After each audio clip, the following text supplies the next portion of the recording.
அம்மம்மா என்னைத்தான் ஆசைகளில் நீராட்டும். எனக்கும் உனக்கும் இருக்கும் நெருக்கம் இளமை தொடங்கி முதுமை வரைக்கும்.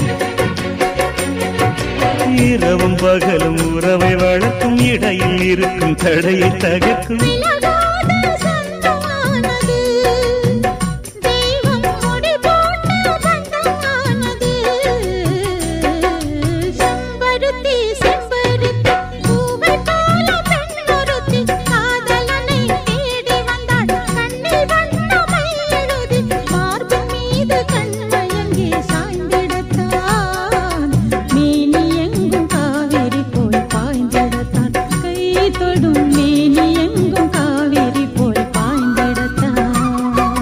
செம்பருத்தி செம்பருத்தி பூவை போல பெண்ணொருத்தி